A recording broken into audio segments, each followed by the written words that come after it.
Hello friends, તો સ્વાગત છે તમારું મારી ચેનલ બિંદીઝ હોમ કિચનમાં। તો આજે હું તમારી સાથે શેર કરવાની છું ખૂબ જ ઓછા મસાલામાં બનતી એકદમ ઓથેન્ટિક સ્ટાઇલ અડદની દાળની રેસીપી, જે આપણે ખૂબ જ ઓછા મસાલામાં એકદમ ટેસ્ટી બનાવીને તૈયાર કરીશું। સાથે સાથે એ ખાવામાં ખૂબ જ હેલ્ધી પણ છે। તો આપણે એકદમ ગામડાની દેશી સ્ટાઇલથી એકદમ ટેસ્ટી અને ચટપટી એવી અડદની દાળ બનાવીશું।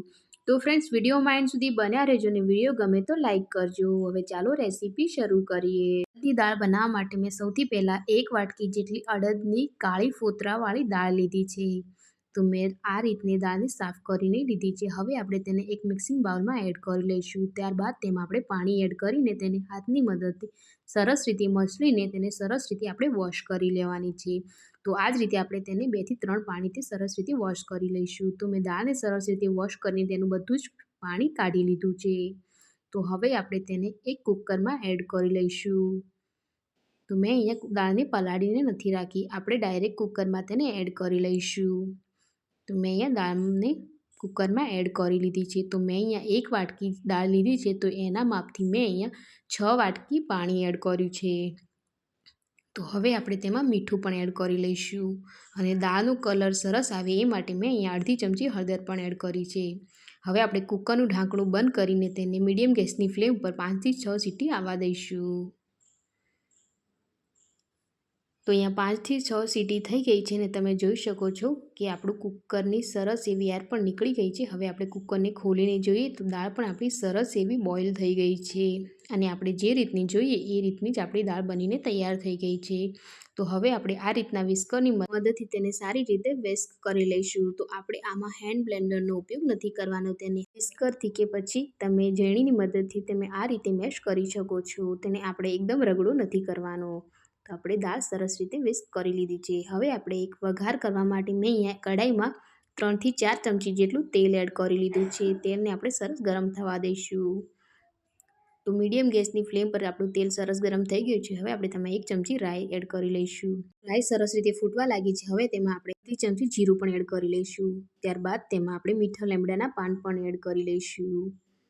મીઠો લીમડો સરસ રીતે કકડાઈ ગઈ છે। હવે તેમાં મેં અહીંયા 2 તીખા મરચાં, 1 ઇંચ આદુનો ટુકડો, 8 થી 10 લસણની કળીને ચોપ કરી લીધા છે। તેને પણ આપણે સરસ રીતે એડ કરીને સાંતળી લઈશું। તો આપણે આ મસાલાને 2 થી 3 મિનિટ સુધી સાંતળી લેવાના છે। ગેસની ફ્લેમ આપણે મીડિયમ રાખીશું। તો અહીંયા બધા જ મસાલા આપણા સંતળાઈ ગયા છે। હવે મેં અહીંયા 1 મીડિયમ સાઇઝની ડુંગળીને ઝીણી ચોપ કરીને લીધી છે। આપણે તેને પણ એડ કરી લઈશું। ગેસની ફ્લેમ આપણે મીડિયમ રાખીશું અને તેને સરસ રીતે કૂક થવા દઈશું। તો આ રીતે ચમચાની મદદથી તેને હલાવીને સરસ રીતે સાંતળી લેવાની છે। તો હવે આપણે ડુંગળીને ઢાંકીને 2 મિનિટ સુધી કૂક થવા દઈશું। તો એ 2 મિનિટ જેવું થઈ ગયું છે અને આપણે ખોલીને જોઈએ તો ડુંગળી આપણી સરસ રીતે કૂક થઈ ગઈ છે। તેમાંથી ઓઇલ પણ સેપરેટ થવા લાગ્યું છે। તો હવે આપણે તેને હલાવીને એકવાર મિક્સ કરી લઈએ। ત્યારબાદ આપણે તેમાં મસાલા કરીશું। તો મસાલામાં મેં અહીંયા 1 ચમચી જેટલું મરચું પાવડર એડ કર્યો છે, અડધી ચમચી હળદર પાવડર એડ કર્યો છે અને 1 ચમચી મેં અહીંયા ધાણા જીરું પાવડર એડ કર્યું છે અને મસાલા બળે નહીં એ માટે 2 થી 3 ચમચી જેટલું પાણી એડ કર્યું છે। હવે આપણે બધા જ મસાલાને સારી રીતે મિક્સ કરી લઈશું। ગેસની ફ્લેમ આપણે મીડિયમ જ રાખવાની છે। તો આ જ રીતે આપણે બધા જ મસાલાને સારી રીતે મિક્સ કરી લઈશું। તો મેં અહીંયા લગભગ બધા જ મસાલા મિક્સ કરી લીધા છે। હવે આપણે ડુંગળી અને મસાલાને સારી રીતે કૂક થવા માટે મેં અહીંયા 1/4 કપ જેટલું પાણી એડ કર્યું છે। તેમાં આપણે પહેલાંથી મીઠું એડ કર્યું છે, એટલે આપણે મીઠું થોડું સ્વાદ અનુસાર એડ કરી લઈશું। હવે આપણે બધા જ મસાલાને સારી રીતે મિક્સ કરી લઈશું। ગેસની ફ્લેમ આપણે મીડિયમ જ રાખીશું અને હવે મસાલા સારી રીતે કૂક થઈ જાય એ માટે આપણે તેને ઢાંકણું ઢાંકીને 2 મિનિટ સુધી મીડિયમ ગેસની ફ્લેમ પર કૂક થવા દઈશું। તો અહીંયા 2 મિનિટ જેવું થઈ ગયું છે। તમે જોઈ શકો છો કે મસાલામાંથી ઓઇલ સેપરેટ થવા લાગ્યું છે। હવે તેને ફરીથી સારી રીતે મિક્સ કરી લઈશું। તો હવે બધા જ મસાલા આપણા સારી રીતે કૂક થઈ ગયા છે। તો હવે આપણે તેમાં દાળ એડ કરી લેવાની છે। તો એકવાર મસાલા સારી રીતે મિક્સ કરી લઈશું। તે મસાલા મિક્સ થઈ ગયા છે। હવે આપણે તેમાં દાળ પણ એડ કરી લઈશું। તો આપણે ખૂબ જ ઓછા મસાલામાં આ દાળ બનાવીને તૈયાર કરીશું। તો હવે આપણે દાળ એડ કરી લીધી છે। દાળને પણ આપણે લો ગેસની ફ્લેમ પર સરસ રીતે મિક્સ કરી લઈશું। હમણાં આપણે ગેસની ફ્લેમ લો કરી લેવાની છે। તો દાળને સરસ રીતે મિક્સ કરી લઈશું। તો મેં અહીંયા લગભગ બધી જ દાળ મિક્સ કરી લીધી છે. તો હવે આપણે પાણી એડ કરવાની વધારે ઉતાવળ નથી કરવાની. તો પાણી આપણે એમાં એડ કરીશું, પણ પાણી આપણે ગરમ એડ કરવાનું છે. તો મેં અહીંયા એ જ કુકરમાં 1 ગ્લાસ જેટલું પાણી ગરમ કરવા મૂકી રાખ્યું હતું. તો પાણી ગરમ થઈ ગયું છે અને મેં દાળમાં એડ પણ કરી લીધું છે. તો હવે આપણે ગેસની ફ્લેમ મીડિયમ રાખીને દાળને સરસ રીતે મિક્સ કરી લઈશું. તો મેં અહીંયા બધી જ દાળને સરસ રીતે મિક્સ કરી લીધી છે. હવે આપણે દાળને ઢાંકીને 2 મિનિટ સુધી કૂક થવા દેવાની છે. તો ગેસની ફ્લેમ આપણે હમણાં મીડિયમ રાખીશું.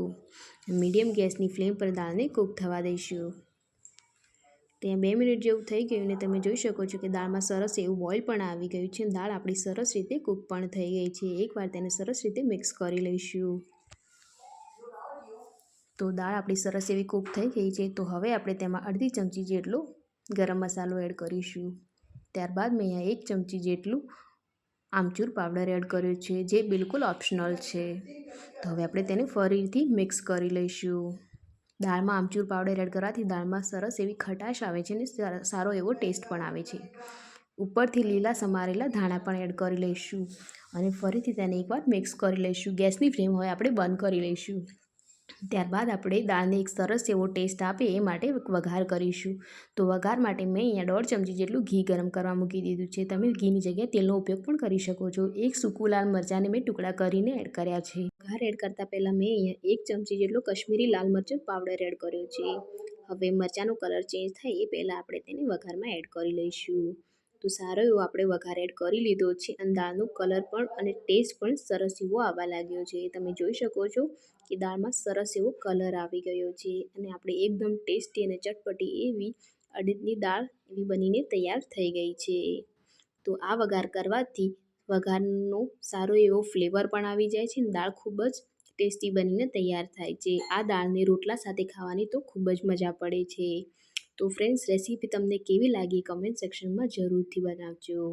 ગરમા ગરમ દાળને હવે આપણે સર્વ કરી લઈશું. તમે આ દાળને રોટલા કે ભાખરી સાથે પણ સર્વ કરી શકો, રાઈસ સાથે પણ સર્વ કરી શકો છો. તો ફ્રેન્ડ્સ, આપણી એકદમ ટેસ્ટી અને ચટપટી એવી ઓથેન્ટિક સ્ટાઇલ આપણી અડદની દાળ બનીને તૈયાર થઈ ગઈ છે, જે ખાવામાં ખૂબ જ ટેસ્ટી હોવાની સાથે સાથે ખૂબ જ હેલ્ધી પણ છે અને શિયાળામાં ખાવાથી તો ખૂબ જ હેલ્ધી છે. તો ફ્રેન્ડ્સ, રેસીપી એકવાર જરૂરથી ટ્રાય કરજો અને વિડીયો ગમે હોય તો વિડીયોને લાઇક અને મારી ચેનલ પર નવા હો તો ચેનલને સબસ્ક્રાઈબ જરૂરથી કરજો. તો ફરી મળીશું નવી રેસીપી સાથે. ત્યાર સુધી આવજો.